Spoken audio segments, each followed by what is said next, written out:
राजनीति भाग 1, ये 9th क्लास के एनसीईआरटी का पॉलिटी जो है उसका नाम है, और उसका प्रथम जो अध्याय है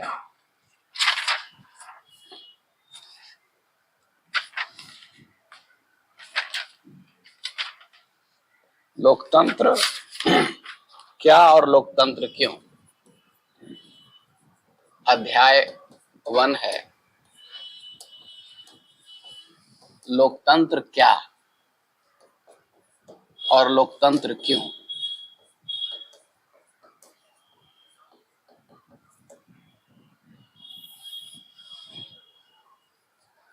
इसमें पिछले क्लास में हम लोगों ने लोकतंत्र की परिभाषा देखी थी।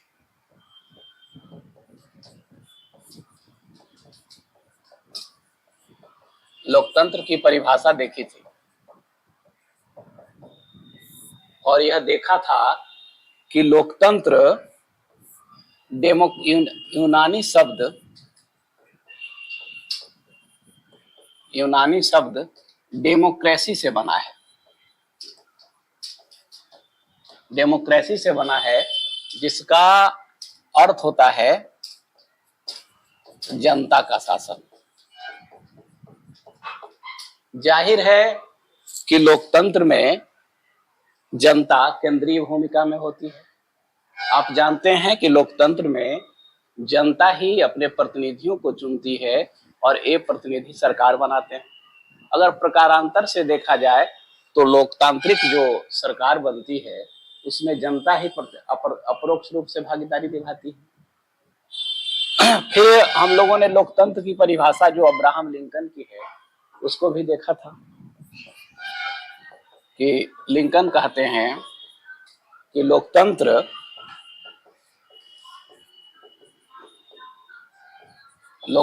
जनता के द्वारा जनता के लिए तथा जनता पर किया गया शासन है। जनता पर किया गया शासन है, ठीक है। और इस परिभाषा के बाद हम लोगों ने यह भी देखा था कि लोकतंत्र की विशेषताएं क्या है, और लोकतंत्र के विशेषताओं में हम लोगों ने देखा था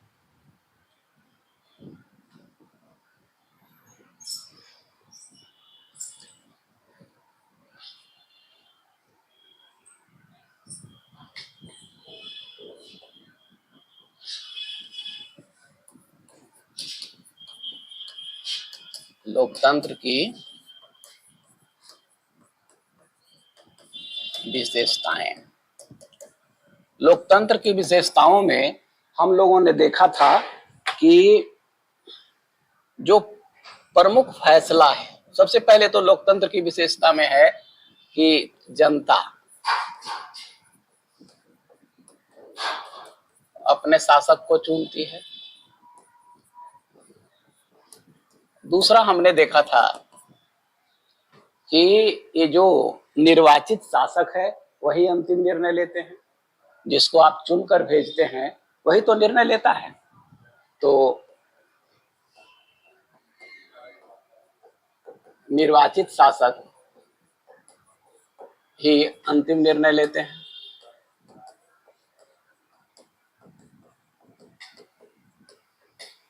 अगला देखा था कि चूंकि लोकतंत्र में निर्वाचन बहुत बहुत महत्वपूर्ण होता है। जनता वोट देकर अपने प्रतिनिधि को चुनती है और फिर वह प्रतिनिधि सरकार का गठन करता है और सरकार फिर अंतिम निर्णय लेती है। तो उसमें लोकतंत्र की यह विशेषता होती है कि चुनाव को क्या होना चाहिए, निष्पक्ष होना चाहिए। चुनाव निष्पक्ष होना चाहिए और चुनाव ऐसा होना चाहिए जो सभी पार्टियों को समान अवसर प्रदान करे। ऐसा चुनाव जो सभी दलों को समान अवसर प्रदान करे। ठीक है, मतलब जो राजनीतिक लड़ाई हो चुनाव का, वो चुनाव में सभी को बराबर का मौका मिले, मतलब जो प्लेइंग फील्ड है वो क्या हो, समान हो। समझ रहे हो। चौथी विशेषता हम लोगों ने देखा था कि कानून का शासन होना चाहिए और अधिकारों की रक्षा होना चाहिए। लोकतंत्र की यह विशेषता है कि वह कानून का शासन होगा, कानून का शासन होना चाहिए और सभी के अधिकारों की रक्षा होनी चाहिए।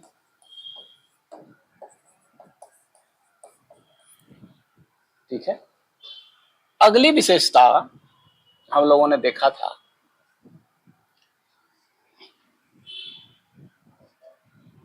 कि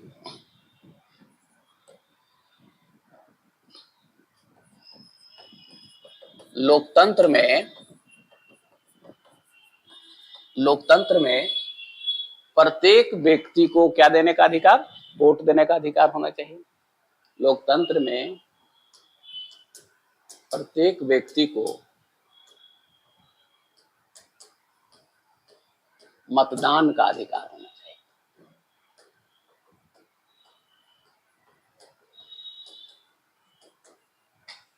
ये लोकतंत्र की विशेषताएं हैं जिसको हम लोगों ने पिछले क्लास में देखा था विस्तार से। अब यह देखना है कि लोकतंत्र के पक्ष में और लोकतंत्र के विपक्ष में तर्क, कि अगर लोकतांत्रिक सरकारें अच्छी होती हैं तो क्यों होती है, और फिर शासन का जो एक ढंग है लोकतंत्र, या फिर जो सरकार का एक स्वरूप है लोकतंत्र, लोकतांत्रिक सरकार, उसकी क्या, उसके पक्ष में तर्क दीजिए कि क्यों ये अच्छा है, और विपक्ष में तर्क दीजिए कि इसमें कमियां क्या है। ये दोनों को देखना है। तो अब हम लोग देखते हैं सरकार के पक्ष में तर्क या लोकतंत्र के पक्ष में तर्क। हेडिंग दे दीजिए,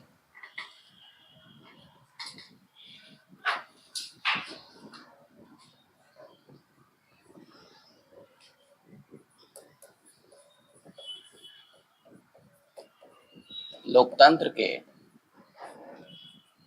पक्ष में तर्क।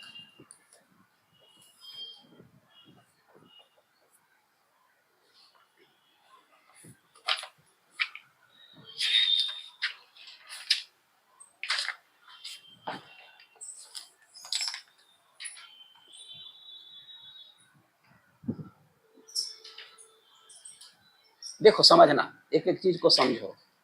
1958 से 61 के बीच चीन में भूखमरी फैल गई थी,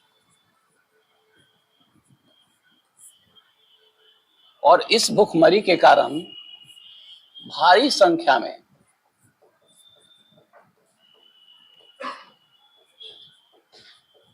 लोग मरे थे। लेकिन जरा आप देखिए, जो औपनिवेशिक भारत था, औपनिवेशिक भारत मतलब जब अंग्रेजों का शासन था, तो कई अकाल होते थे, भूखमरी होती थी, लोग भी मरते थे। जैसे 1770 में जो बंगाल में अकाल आया था, उससे भारी संख्या में लोग मरे थे। लेकिन आप जरा आजाद भारत को तो देखिए, ये जो हमारा आजाद भारत है, उसमें भूख से या अकाल से बहुत लोग नहीं मरे, या फिर नहीं मरे। भूख के कारण लोगों की मृत्यु न के बराबर हुई, न के बराबर हुई। क्या आप थिंक कर सकते हैं कि ऐसा क्यों हुआ? चीन आजाद है और 1958 से 61 में चीन में भूखमरी आई, अकाल आया और भारी संख्या में लोग मरे। औपनिवेशिक भारत में भी लोग मरते थे, लेकिन आजाद भारत में भूख से लोग न के बराबर मरे। ऐसा क्या, क्यों ऐसा हुआ? इसीलिए हुआ कि चीन में एक दलीय सरकार है। एक दलीय सरकार है।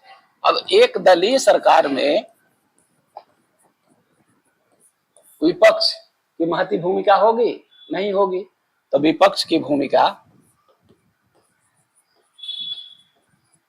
नहीं। अब विपक्ष अगर की भूमिका नहीं होगी तो विपक्ष करता क्या है? सरकार की नीतियों की आलोचना करता है। तो यहाँ सरकार की नीतियों की आलोचना होगी? सरकार की नीतियों की आलोचना नहीं।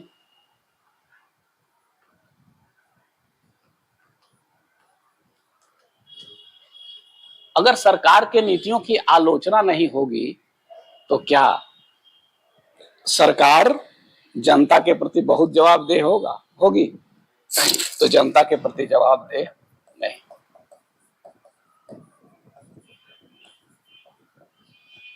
ठीक है। अगर मीडिया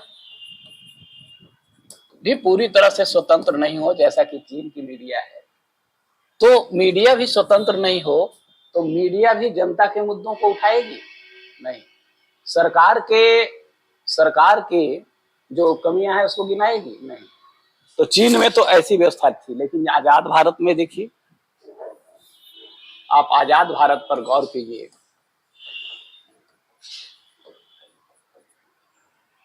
आजाद भारत में सरकार भी है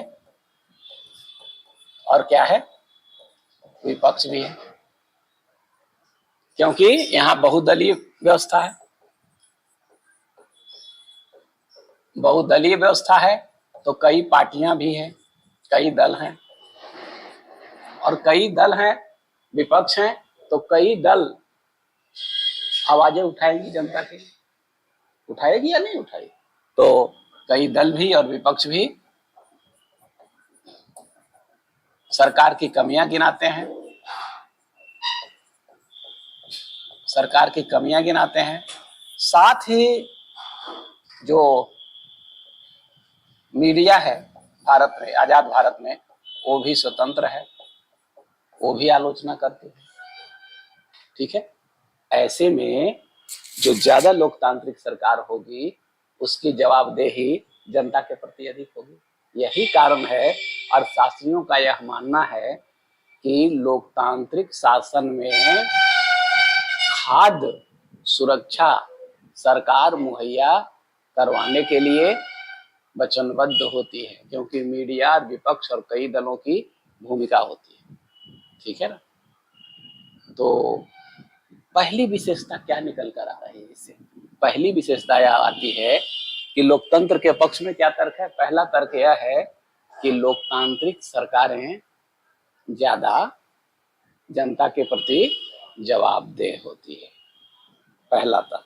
नहीं, अगर जैसे जैसे लोकतांत्रिक मूल्यों का क्षरण होता जाएगा वैसे वैसे जवाबदेही भी सरकार की जनता के प्रति घटती चली जाती है। ठीक है। तो पहली विशेषता आप लिखें,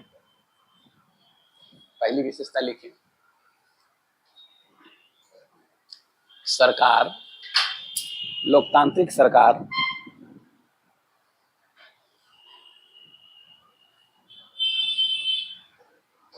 जनता के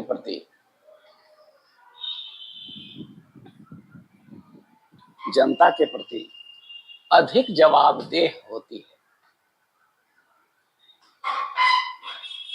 अधिक जवाबदेह होती है।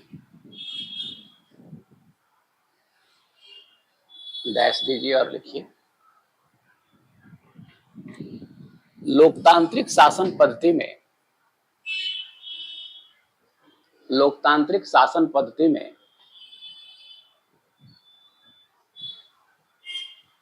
लोकतांत्रिक शासन पद्धति में सरकार जनता के प्रति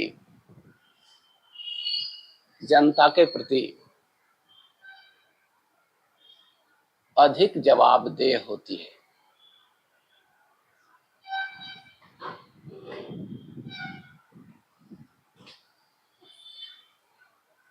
अधिक जवाबदेह होती है, क्योंकि क्योंकि लोकतंत्र में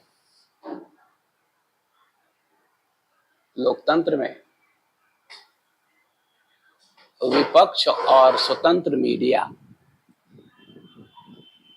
लोकतंत्र में विपक्ष और स्वतंत्र मीडिया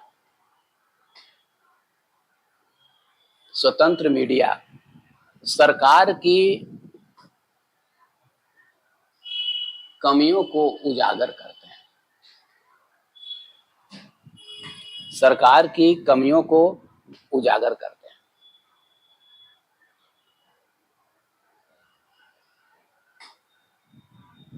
जैसे चीन में 1958 से 61 के बीच 1958 से 61 के बीच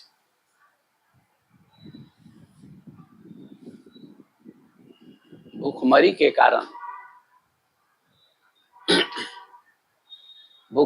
कारण भारी संख्या में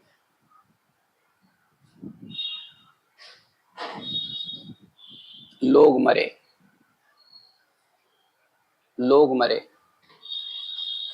क्योंकि चीन में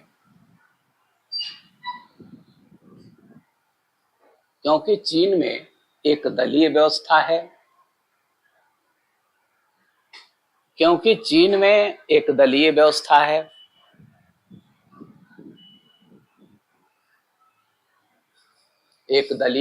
है, विपक्ष की भूमिका नगण्य है तथा मीडिया भी स्वतंत्र नहीं है।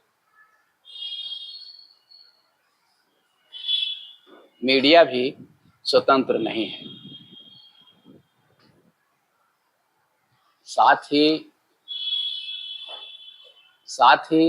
औपनिवेशिक भारत में भी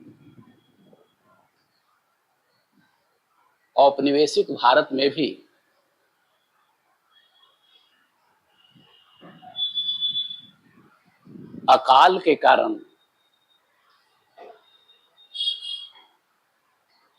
भारी संख्या में लोगों की मृत्यु होती थी।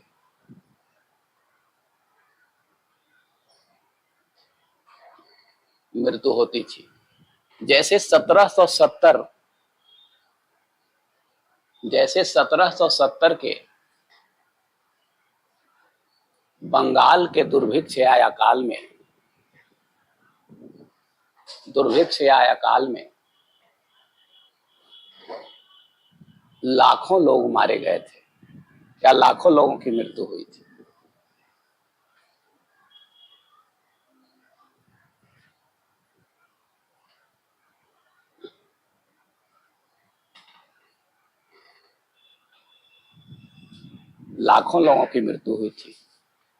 परंतु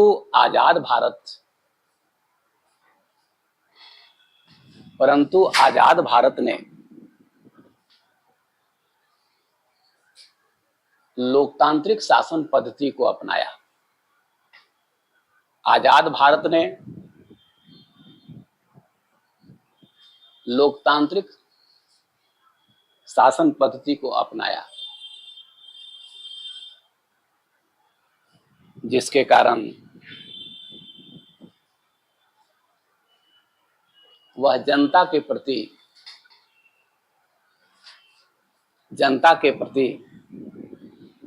अधिक जवाबदेह बन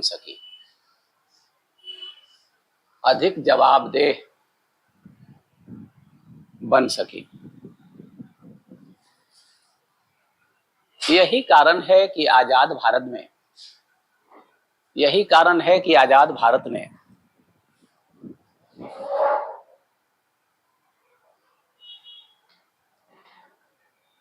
खाद्य सुरक्षा को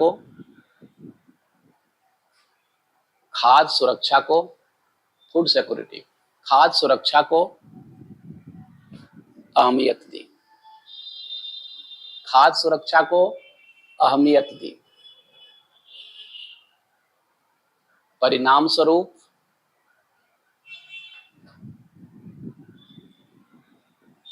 स्वरूप भूखमरी के कारण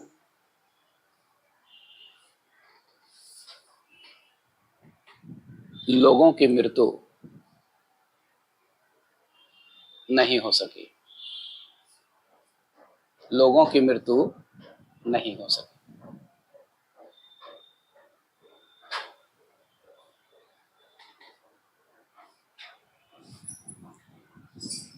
अर्थशास्त्रियों का भी कहना है कि लोकतांत्रिक देश में सरकारें चूंकि जवाबदेह होती है, इसीलिए खाद्य सुरक्षा के कारण भूखमरी से मृत्यु नहीं देखा गया है। लिखो, अर्थशास्त्रियों के अनुसार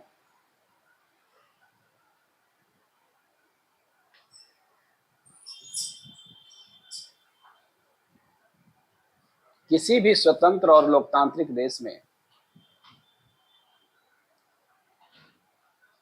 किसी भी स्वतंत्र एवं लोकतांत्रिक देश में कभी भी बड़ा अकाल और बड़ी संख्या में भूखमरी नहीं हुई, और बड़ी संख्या में भूखमरी नहीं हुई।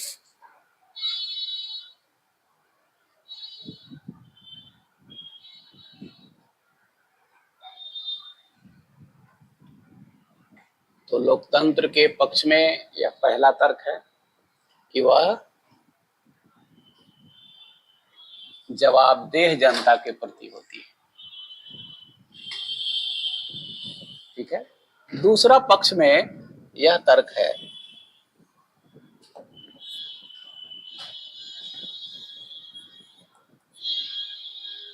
दूसरा तर्क यह है, लोकतंत्र ऐसे समझें आप, कोई लोकतांत्रिक देश हो,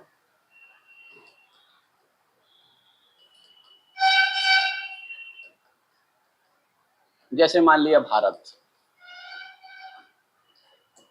आपको पता है कि लोकतांत्रिक देश में निर्णय कौन लेगा?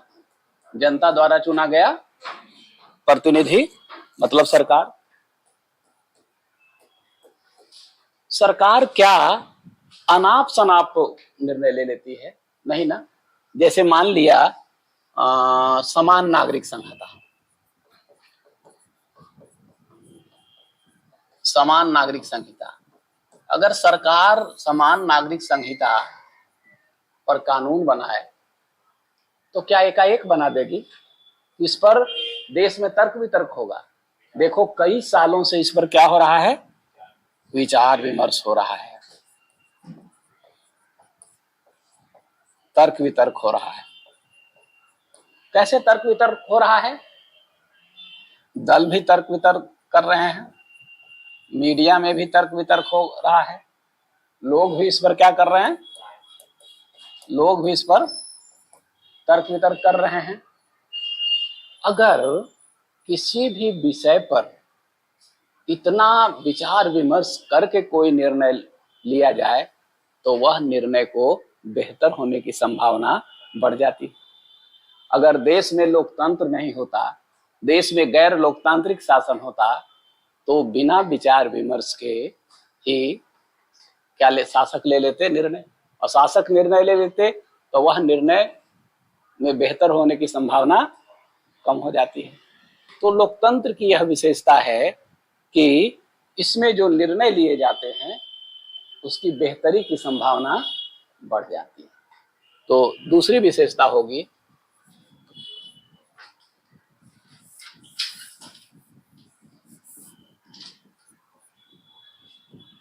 बेहतर निर्णय की संभावना।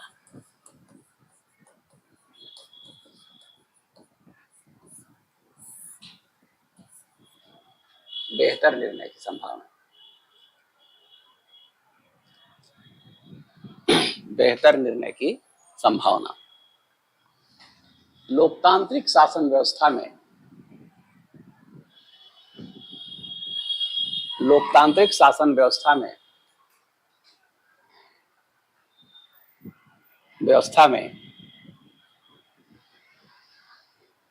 जनता द्वारा चुनी गई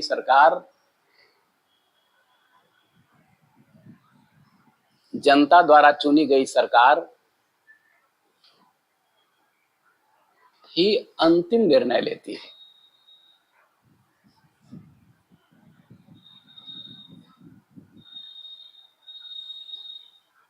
परंतु वह निर्णय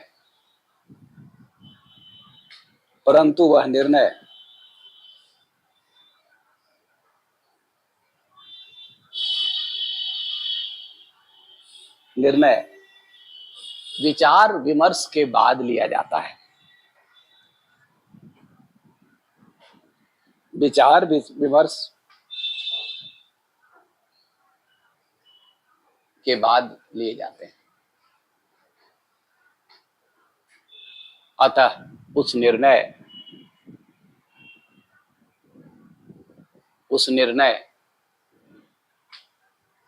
की बेहतरी की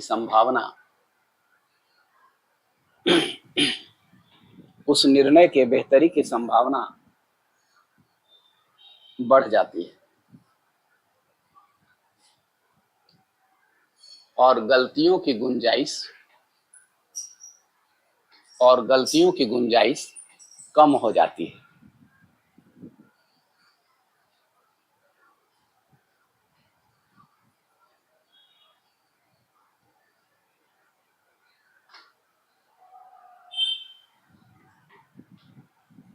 ठीक है, तो ये दूसरा पक्ष में, लोकतंत्र के पक्ष में दूसरा तर्क था कि बेहतर निर्णय लेने की संभावना में वृद्धि होती है। तीसरा हम लोग देखें, तीसरी बिंदु आप देखें लोकतंत्र के पक्ष में, ऐसे समझें कि अगर कोई लोकतांत्रिक देश नहीं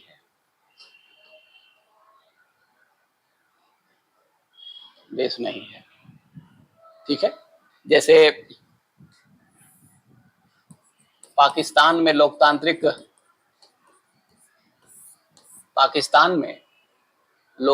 सरकार तो है, लेकिन लोकतंत्र के गुण उसमें कम मौजूद हैं, लोकतांत्रिक विशेषताएं कम है उसमें। तो आप देखिए वहां जो सरकार बनती है,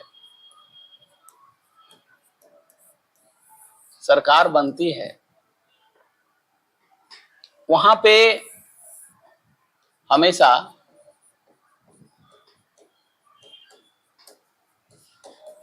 वहां मुसलमान बहुसंख्यक है, मुसलमानों का बोलबाला होता है, और वहां जो अल्पसंख्यक हैं,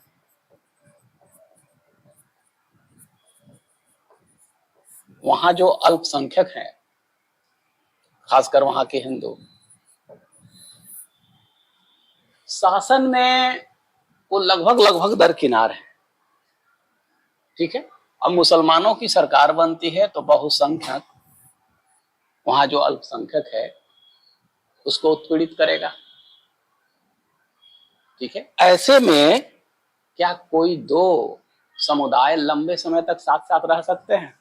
तो यहाँ के हिंदू वहां से पलायन करके भारत आकर दूसरी जगह जा रहे हैं, हिंदुओं की संख्या वहां पे घटती चली जा रही है। नहीं, या फिर अगर वहां रहेंगे तो दोनों में क्या होगा? टकराव होगा, साथ साथ रहना मुश्किल है। लेकिन जरा आप भारत में देखिए, अगर कोई एक पार्टी हिंदुओं की नुमाइंदगी करती हुई मिलेगी तो दूसरी पार्टी मुसलमानों के या फिर अल्पसंख्यकों के। अगर कोई एक पार्टी किसी खास वर्ग को लुभाती हुई प्रतीत होगी तो कोई दूसरी पार्टी दूसरे वर्ग। ठीक है, और ऐसे में सरकारें बदलती हैं, क्योंकि लोकतंत्र की यह विशेषता है कि अगर सरकार जनता जो चाहती है उसके अनुसार काम नहीं होगा तो लोकतंत्र में जनता वैसी सरकार को चुनाव में हटा देती है। तो आप जरा भारत में देखिए, आज भारत के राज्यों में ही देख लीजिए, कहीं किसी पार्टी की सरकार, कहीं किसी पार्टी की सरकार नहीं। उसी तरह से आप केंद्र में भी देखिए, कभी कांग्रेस की सरकार, कभी जनता दल की सरकार नहीं, कभी बीजेपी की सरकार। तो अगर सरकारें बदलती रहेंगी और पार्टियां अलग अलग प्रत्येक ग्रुप का होती है, प्रत्येक समुदाय के लिए काम करती है, तो सब समुदाय के लिए कभी ना कभी काम हो जाता है, नहीं हो जाता है? तो काम हो जाता है। ऐसे में समुदायों के बीच टकराहट की संभावना घट जाती है और समुदाय लंबे समय तक लोकतांत्रिक देश में रह सकते हैं। समझ रहे हो? तो ये जो तीसरी विशेषता है वह है लोकतंत्र में मतभेदों और टकरावों को क्या मिलती है? कमी मिलती है।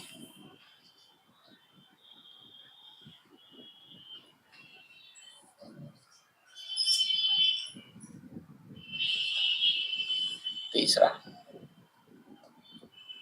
समुदायों के बीच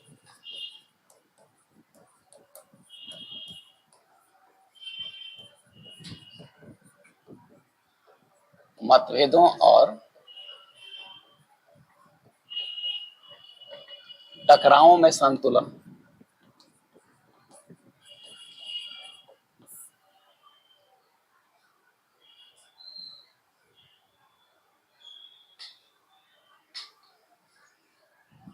समुदायों के बीच मतभेदों और टकरावों में संतुलन। चूंकि लोकतांत्रिक डैश देकर लिखो, चूंकि लोकतांत्रिक देश में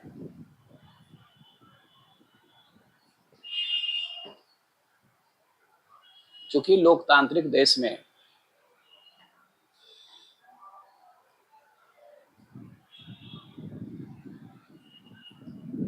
चूंकि लोकतांत्रिक देश में कई धर्म, कई समुदाय, जाति, धर्म आदि के लोग एक साथ निवास करते हैं,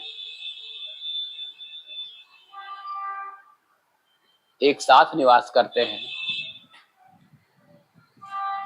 अतः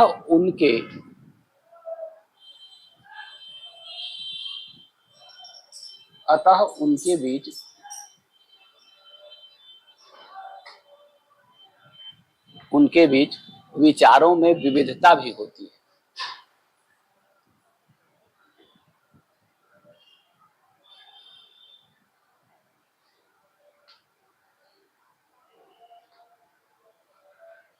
विविधता भी होती है।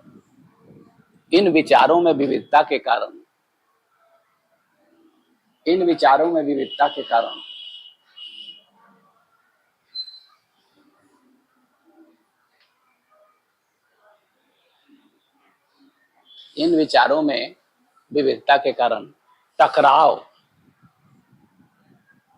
टकराव की संभावना बढ़ जाती है।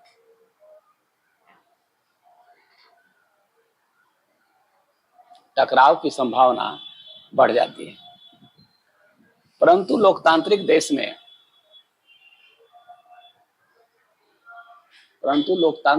में कानून का शासन होता है।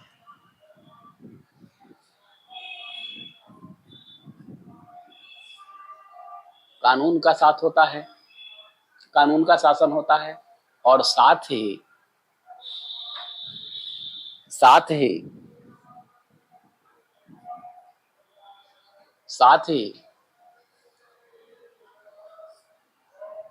लोकतांत्रिक पार्टियां या राजनीतिक पार्टियां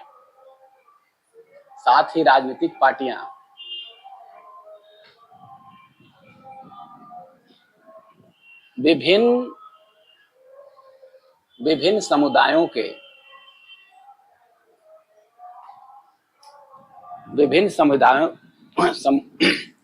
के हितों के रक्षा के लिए तत्पर रहती है।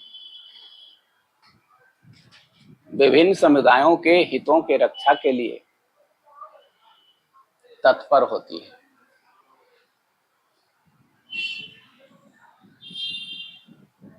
बहुदलीय बहुदलीय बहुदलीय शासन व्यवस्था में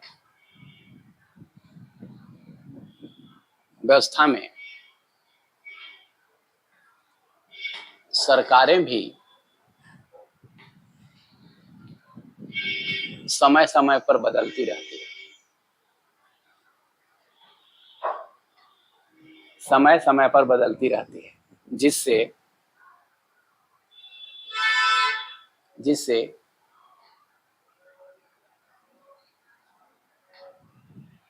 सभी समुदायों के हितों से संबंधित कानून बनाए जाते हैं।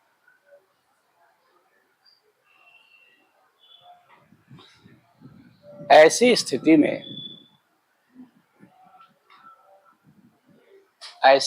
में समुदायों के बीच मतभेद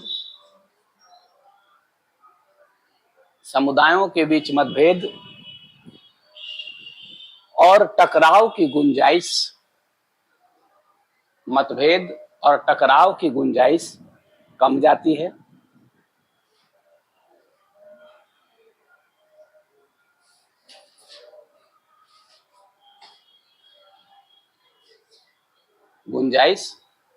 कम जाती है। और सभी समुदाय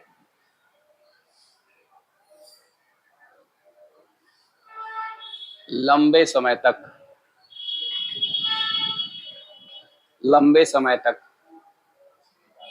साथ साथ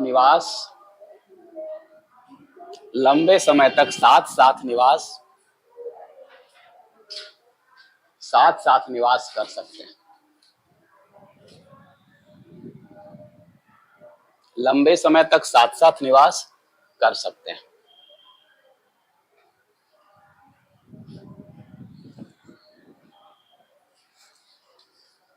ठीक है, तो ये लोकतंत्र के पक्ष में तीसरा तर्क था। चौथा तर्क आप देखें, चलिए ऐसे समझें, अपना भारत है। आप जानते हैं, आजाद भारत ने लोकतांत्रिक सरकार या लोकतांत्रिक शासन पद्धति या शासन व्यवस्था को अपनाया। इस भारत में अगर कोई व्यक्ति अमीर है, कोई गरीब है, कोई पुरुष है, कोई स्त्री है, कोई हिंदू है, कोई मुसलमान है, कोई सिख है, कोई ईसाई है, बहुत बड़ी असमानता है। नहीं, राजा अमीर और गरीब के बीच असमानता है। पुरुष और स्त्री के बीच भी लैंगिक विभेद है ना। आप देख लीजिए, धर्मों में भी विविधताएं हैं। अगर सबको वोट देने का अधिकार दे दिया जाए, मतदान का अधिकार दे दिया जाए, तो यह सम्मान, नागरिकों का सम्मान है या नहीं है ना। नागरिकों को सम्मान है। तो लोकतांत्रिक देश में ये सम्मान कैसे है? यह राजनीतिक समानता है ना। राजनीतिक समानता है, सबको वोट देने का अधिकार। अब देखिए, संविधान में आर्टिकल 326 में सार्वभौमिक वयस्क मताधिकार, सार्वभौमिक वयस्क मताधिकार की व्यवस्था है। ये सार्वभौमिक वयस्क मताधिकार मतलब जो वयस्क है, चाहे किसी भी जाति धर्म लिंग के हों, सबको मतदान देने, प्रतिनिधि चुनने और सरकार में अपनी भागीदारी देने का अवसर है। ये राजनीतिक समानता है। तो लोकतांत्रिक देश में वयस्कों को, प्रत्येक वयस्क नागरिक को मतदान का अधिकार देकर नागरिकों को सम्मान प्रदान किया जाता है। यह राजनीतिक समानता कहलाता है। तो अगली विशेषता क्या होगी? नागरिकों को, प्रत्येक नागरिकों को सम्मान, प्रत्येक नागरिक को सम्मान।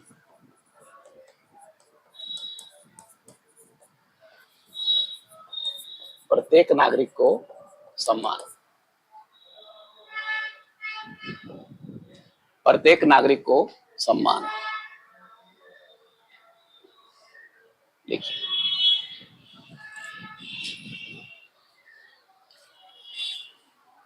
जनता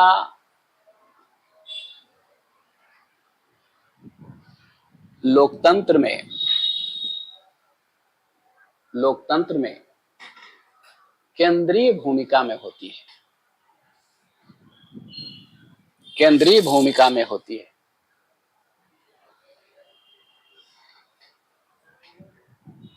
अतः लोकतांत्रिक शासन पद्धति में, अतः लोकतांत्रिक शासन पद्धति में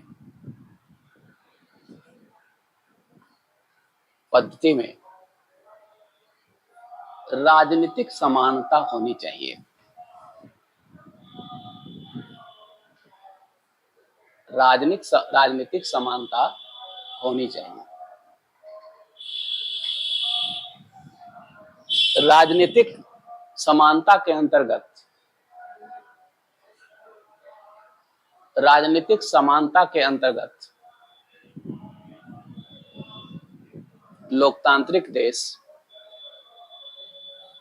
लोकतांत्रिक देश अपने प्रत्येक नागरिक को, लोकतांत्रिक देश अपने प्रत्येक नागरिक को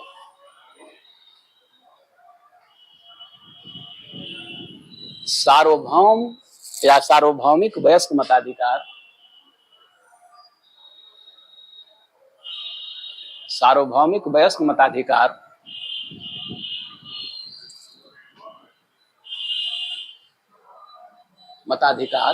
प्रदान करती है।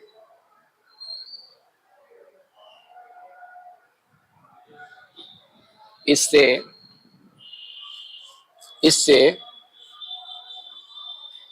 प्रत्येक नागरिक को सम्मान मिलता है।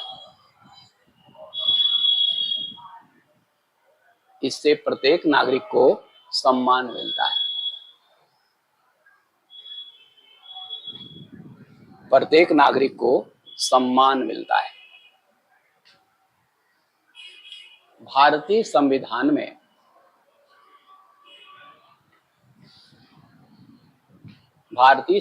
में अनुच्छेद 326, भारतीय संविधान में अनुच्छेद 326 के द्वारा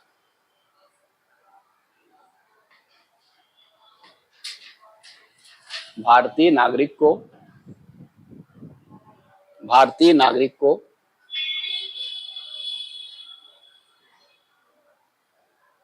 सार्वभौमिक वयस्क मताधिकार, सार्वभौमिक वयस्क मताधिकार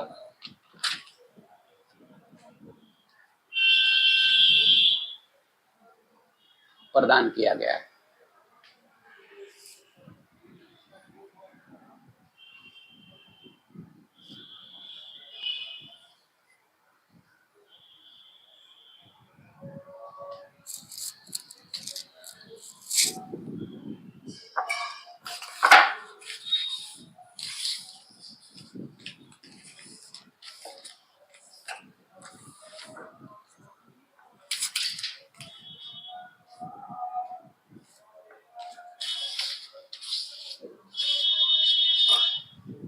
देखो,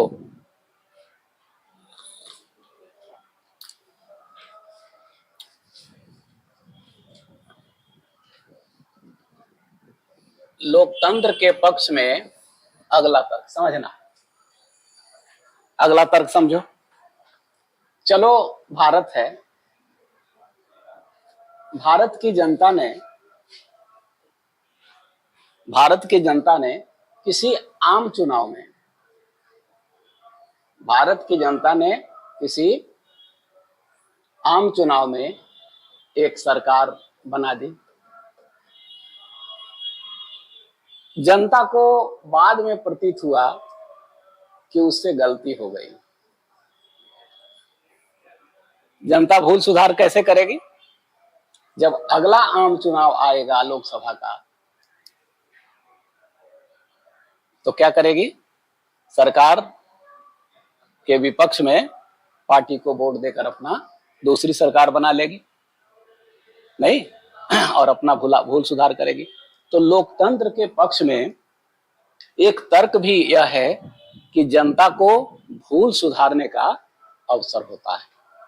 तो अगला आप लिखें, भूल सुधारने का अवसर।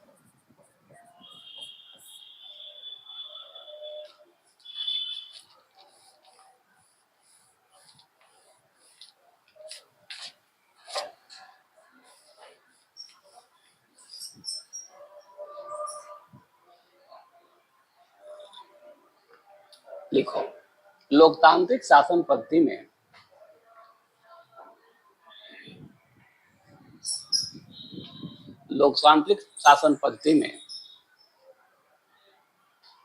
जनता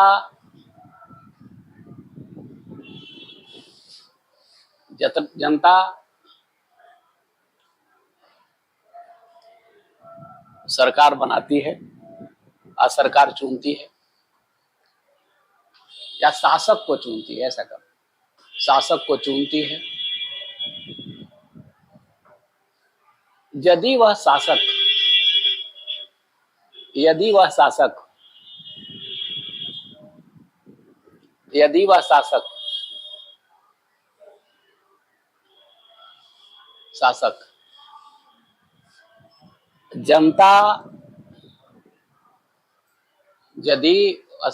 जनता के अनुसार या जनता के हितों से संबंधित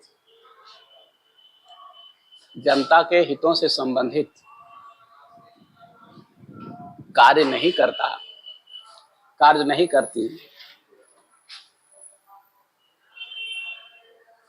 तो अगले चुनाव में उस सरकार को हराकर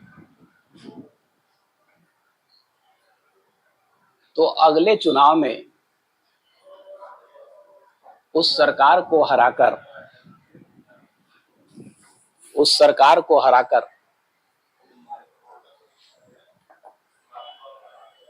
अपना भूल सुधार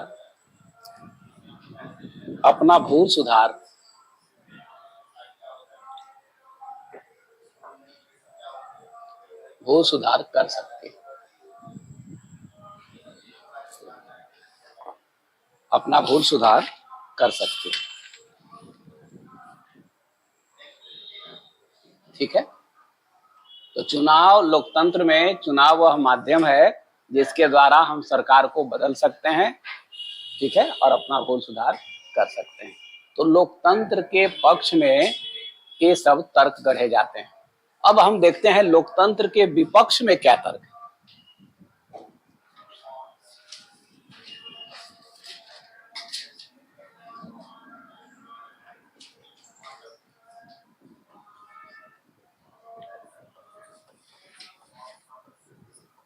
लोकतंत्र के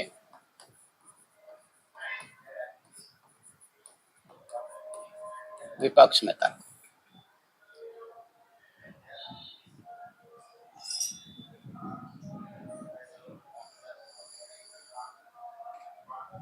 देखो, ये हमको बता दो कि लोकतंत्र क्या जनता के सभी समस्याओं को हल कर देता है? नहीं। लोकतंत्र सभी समस्याओं को हल नहीं करता। जैसे लोकतंत्र गरीबी को मिटा देगी क्या? नहीं। तो लोकतंत्र के भी अपने विपक्ष में तर्क हैं। जैसे एक विपक्ष में यह तर्क दिया जाता है कि यहाँ पर सरकारें बदलती रहती हैं, नेता बदलते रहते हैं, प्रतिनिधि बदलते रहते हैं, जिसके कारण एक जो कार्य की निरंतरता है वो प्रभावित होती है। ठीक है ना? कार्य की निरंतरता प्रभावित होती है। तो लिखिए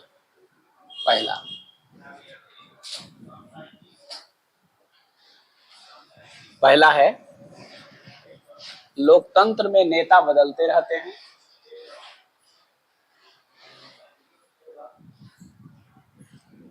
लोकतंत्र में नेता बदलते रहते हैं,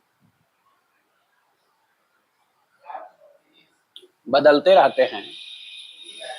इससे अस्थिरता पैदा होती है।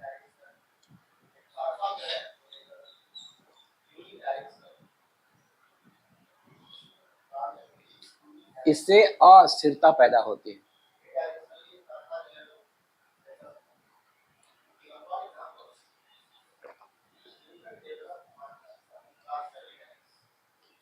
अस्थिरता पैदा होती है। दूसरा आप देखिए,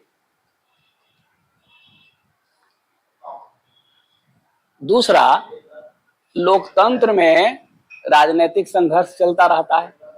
किसी भी तरह चुनाव हम जीत जाएं, उसमें नैतिकता का कोई असर होता है? नैतिकता की कोई जगह दिखती है? नहीं। तो दूसरा विपक्ष में जो हम तर्क देते हैं वह यह देते हैं कि लोकतंत्र में राजनीतिक लड़ाई होती रहती है, राजनीतिक संघर्ष जारी रहते हैं, लेकिन उसमें नैतिकता का कोई जगह नहीं दिखता है। और गांधी जी ने क्या कहा था कि धर्म विहीन राजनीति वैसे ही है जैसे शरीर विहीन, प्राण विहीन शरीर। ठीक है? तो नैतिकता का कोई इसमें पुट नहीं दिखता। तो दूसरा हम विपक्ष में तर्क देंगे। दूसरा, लोकतंत्र में राजनीतिक संघर्ष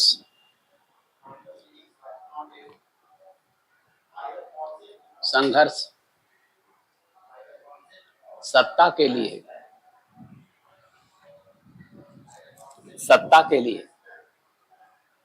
चलता रहता है, परंतु उसमें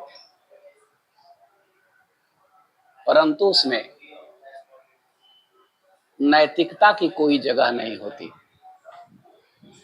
परंतु उसमें नैतिकता की कोई जगह नहीं होती।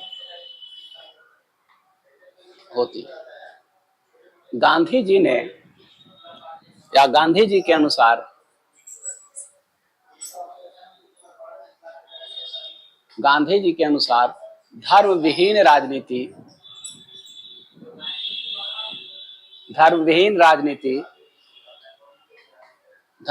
राजनीति प्राणहीन देह के समान, प्राणहीन देह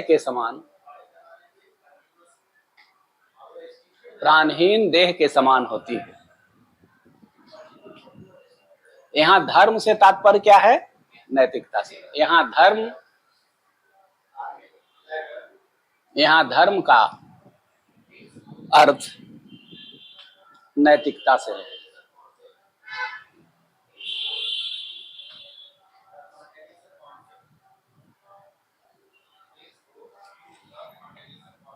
लोकतंत्र के विपक्ष में तीसरा तर्क यह दिया जाता है कि चूंकि लोकतंत्र में चर्चाएं, वाद विवाद, विमर्श जनता के बीच, मीडिया में लंबे समय तक चलती है, जिससे सरकार को निर्णय लेने में काफी देर होती है। आप देखो, जीएसटी पर कानून बनाना था तो कितना साल लग गया। समान नागरिक संहिता अनुच्छेद 44 में हमारे संविधान वेताओं का यह मानना था कि आजाद भारत में एक ऐसी परिस्थिति आएगी जब सरकार भारत में समान नागरिक संहिता को बना सकेगी। लेकिन देखिए कितना विमर्श चल रहा है, कितना वाद विवाद हो रहा है, अभी भी समान नागरिक संहिता लागू हो पाई है? नहीं, सिर्फ गोवा में नहीं। तो चूंकि लोकतंत्र में चर्चाएं लंबे समय तक जनता के बीच चलती है, मीडिया में, अखबार आदि में चलते रहते हैं, जिसके कारण लोकतांत्रिक सरकारों को निर्णय लेने में देर होती है। लिखो, लोकतंत्र में लंबे समय तक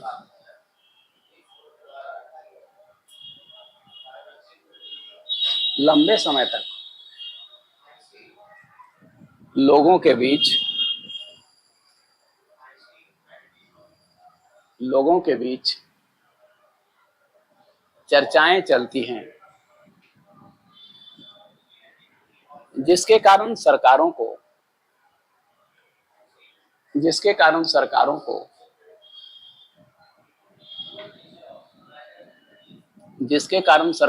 निर्णय लेने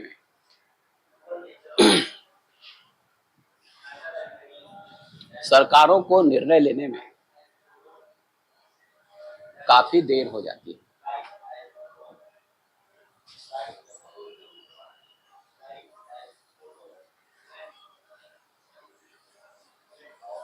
लोकतंत्र में अभी देखो आम चुनाव होने वाला है, ऐसे समझो, आम चुनाव होने वाला है। कंगना रनावत अभिनेत्री है, इसको टिकट मिला है, ठीक है। ऐसे बहुत सारे लोग हैं जिनको टिकट मिला है, नहीं। अब जैसे रोहिणी आचार्य,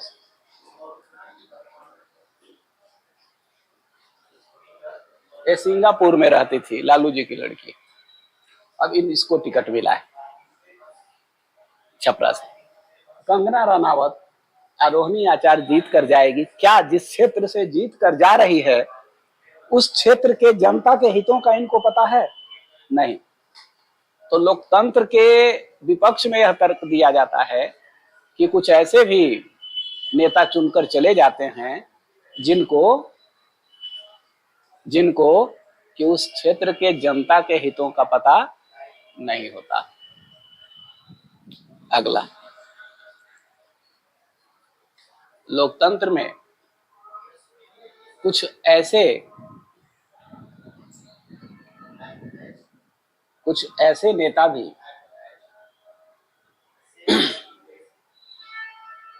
जीत जाते हैं, ऐसे लिख दो, जीत जाते हैं, जिन्हें जनता के हितों का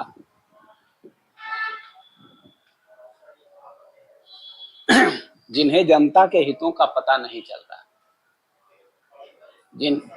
जिन्हें जनता के हितों का पता नहीं होता। ऐसी स्थिति में वे खराब निर्णय लेते हैं।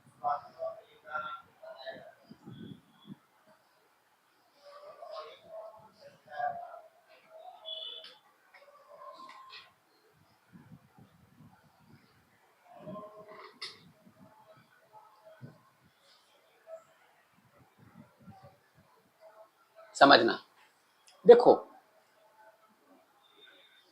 लोकतंत्र में चुनाव महत्वपूर्ण है। चुनाव महत्वपूर्ण है क्योंकि चुनाव के माध्यम से ही सरकार बननी है। अब ये चुनाव का जो संघर्ष है, चुनावी संघर्ष या चुनाव लड़ना, ये काफी खर्चीली होती है। अभी सोचिए कि इलेक्शन कमीशन ने आम सभा मतलब लोकसभा के चुनाव में एक प्रत्याशी को खर्च करने की अधिकतम सीमा कितना रखा है? 70 लाख। ये तो घोषित है, ये बैरियर है, लेकिन और भी ज्यादा प्रत्याशी खर्च करते हैं। अब अगर चुनाव खर्चीली हो तो भ्रष्टाचार की गुंजाइश होगी कि नहीं? अगर कोई साधारण व्यक्ति चुनाव लड़ना चाहे, लड़ सकता है? नहीं। अभी जो इलेक्टोरल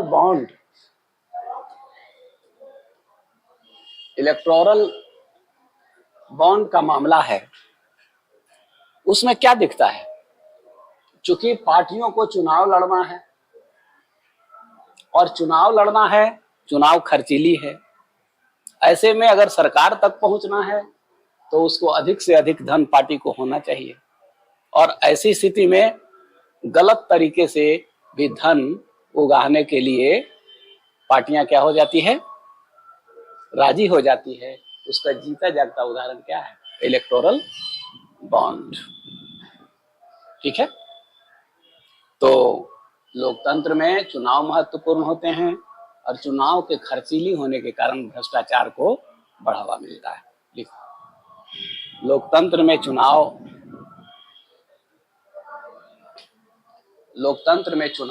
महत्वपूर्ण होता है। लोकतंत्र में चुनाव महत्वपूर्ण होता है और चुनाव खर्चीली होने के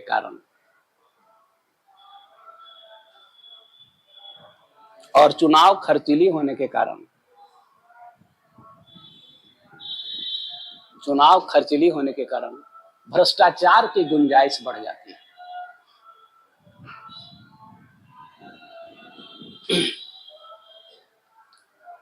राजनीतिक दल N cane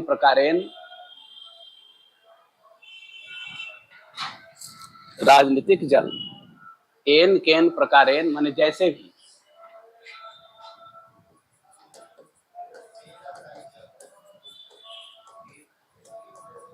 by hook and by crook, जैसे भी हो सके, एन केन प्रकारेण धन जुटाने में संलग्न हो जाती है।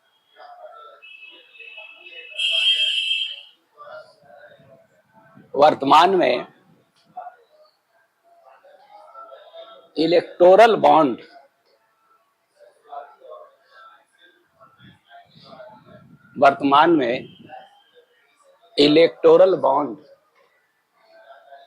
इसका उदाहरण है।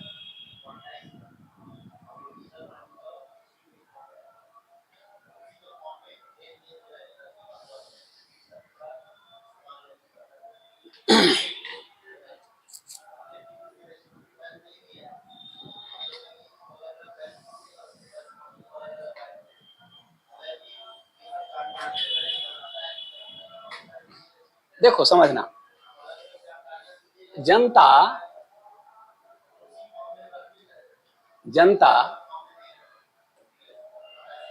लोकतंत्र की जान है, प्राण है, केंद्रीय भूमिका में होता है।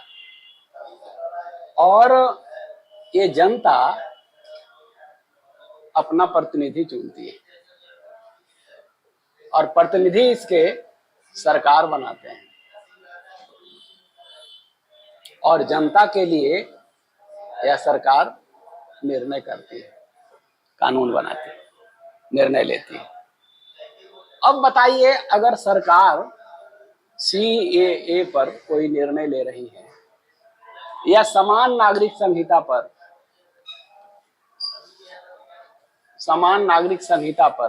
कोई निर्णय ले रही है, या फिर कोई वैदेशिक नीति बना रही है,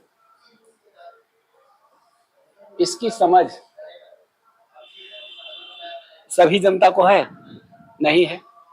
तो इनको भाग लेना चाहिए? नहीं लेना चाहिए। तो इसके प्रतिनिधि जनता ही निर्णय ले रही है प्रकारांतर से ना, लेकिन जनता को उस निर्णय के संबंध में कुछ अता ही पता नहीं होता। ये लोकतंत्र का क्या है? विपक्ष में तर्क है कि चूंकि लोकतंत्र में जनता अपने प्रतिनिधि चुनती है और वे प्रतिनिधि जाकर वहां सरकार बनाते हैं। सरकार निर्णय लेती है जनता के लिए, लेकिन उस निर्णय की समझ प्रत्येक जनता को नहीं होती। ये लोकतंत्र की क्या है? विपक्ष में तर्क लिख लीजिए। लोकतंत्र में जनता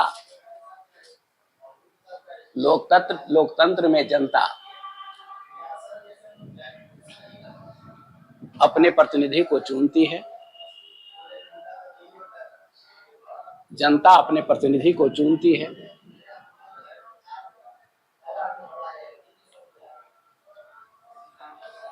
ये प्रतिनिधि सरकार बनाते हैं और जनता की ओर से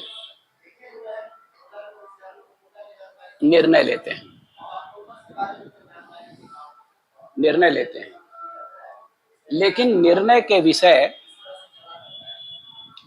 लेकिन सभी निर्णयों के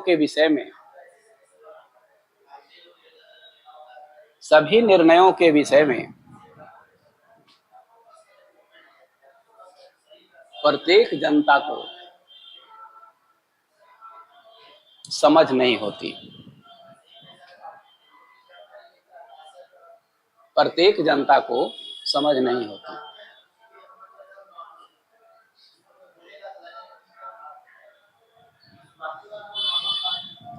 ठीक है, तो ये है विपक्ष में तर्क। ठीक है, तो लोकतंत्र के पक्ष में भी तर्क है, लोकतंत्र के विपक्ष में भी तर्क है। दोनों तर्कों को आपने देखा और यह देखा कि किसी भी देश में आदर्श लोकतंत्र नहीं होता। दूसरी बात यह देखा कि जो शासन की अन्य पद्धतियां हैं, चाहे तानाशाही, जैसे म्यांमार में हम पिछले क्लास में देखे थे कि म्यांमार में सैनिक शासन है, सऊदी अरब में राजतंत्र है, शाह वहां होता है। ठीक है, कई जगह तानाशाह हैं। इन सभी शासन व्यवस्था में बेहतर शासन व्यवस्था लोकतांत्रिक व्यवस्था है, क्योंकि लोकतांत्रिक व्यवस्था में जनता केंद्रीय भूमिका में होती है। जनता अपना प्रतिनिधि चुनती है, उसके प्रतिनिधि सरकार बनाते हैं और जनता के लिए शासन करते हैं। अगर जरूरत पड़ी तो जनता चुनाव के माध्यम से उसे हरा भी देती है और नई सरकार का गठन करती है। लेकिन तानाशाही शासन व्यवस्था में या फिर सैनिक शासन व्यवस्था में या राजतंत्र में जनता चाह कर भी अपने शासक को नहीं हटा सकती। ऐसे स्थिति में शासक को निरंकुश होने की संभावना बढ़ जाती है।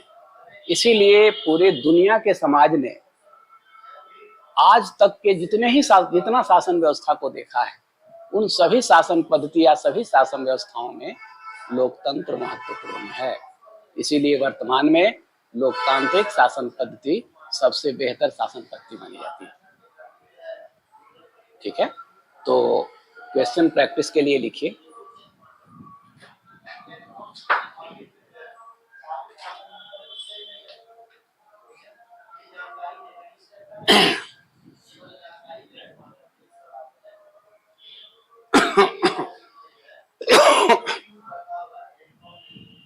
लोकतंत्र के पक्ष और विपक्ष में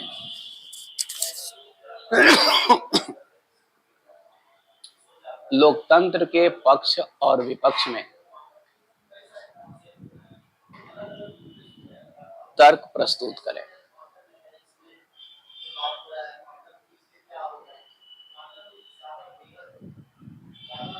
तर्क प्रस्तुत करें और यह बताएं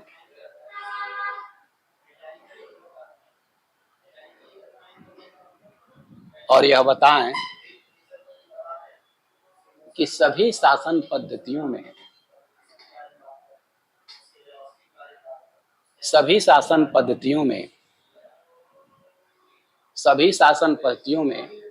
लोकतांत्रिक शासन व्यवस्था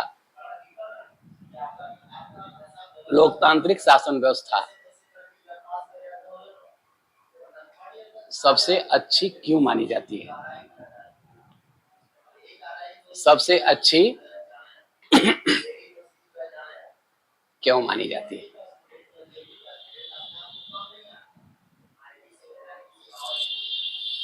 ठीक है, देखो बहुत साफ साफ अपना एक विचार बना लो कि मेंस का कोई बना बनाया ढांचा नहीं होता है कि कोई टीचर लिखवा दिया और वही आ जाएगा और वही आंसर आप लिख देंगे। नहीं, आप विषयों को समझिए। आपके पास पहले तथ्य होना चाहिए, तथ्य की समझ होना चाहिए। सोच विचार से अपने तर्क पैदा कीजिए और निर्णय लेने की क्षमता पैदा कीजिए। रोज रोज राइटिंग प्रैक्टिस करिए। किताब जो एनसीईआरटी अभी बता रहे हैं उसको लाइन लाइन पढ़िए। एक बार तो आने के पहले पढ़िए और फिर जाइए तब पढ़िए। धीरे धीरे धीरे आपके मस्तिष्क में एक ग्रिड बन जाता है और जब ग्रिड बन जाएगा तो जब प्रश्न आपसे पूछे जाएंगे, जो भी प्रश्न पूछा जाएगा उसका आप आंसर बेहतर ढंग से कर पाएंगे। ठीक है, तो इतना काम आपको करना है। अब हम लोग क्लास करेंगे कल नहीं परसों, और फिर शनिवार इतवार होगा। ठीक, परसों इसके बाद फिर कर देंगे 4-5 दिन।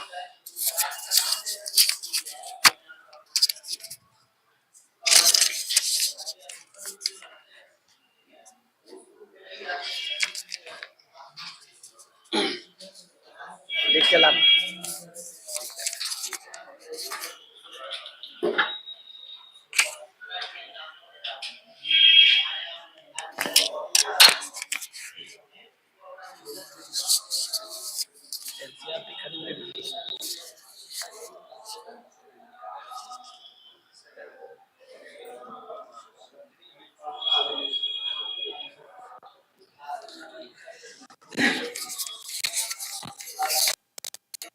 सरकार क्या पढ़ा रहे हैं?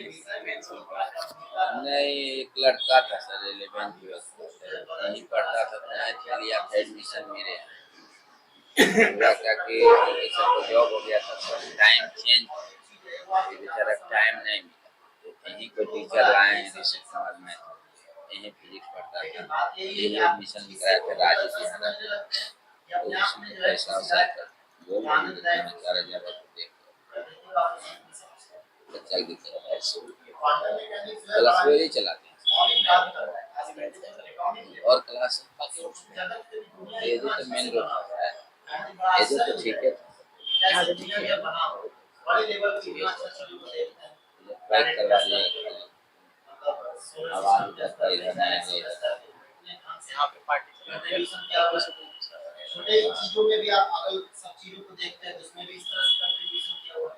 यहाँ तक कि जिस सेक्टर के अंदर इलेक्ट्रॉनिक इसमें भी आप और हम से जो है वो इस तरह से कंट्रीब्यूशन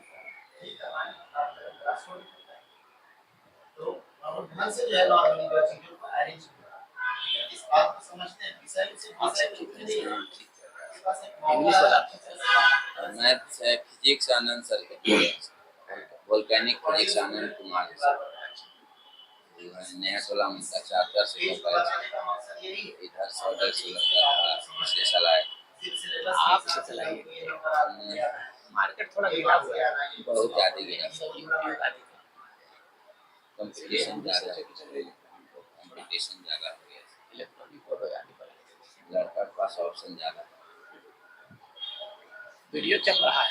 हाँ तो कोई बात नहीं, आप शायद रंजीत जी हैं ना? हाँ आपका जानकारी हम पहले यहाँ दे चुके हैं, आप इसको थोड़ा पढ़ लीजिए। हम तो आपसे मुलाकात नहीं कर पाए, ना तो आप हमसे कहीं मुलाकात क्या है? आप जिस चीज के बारे में शायद बोलने आए हैं ना, पहले ही लिख चुके हैं इसमें। क्या चीज? पढ़िए तो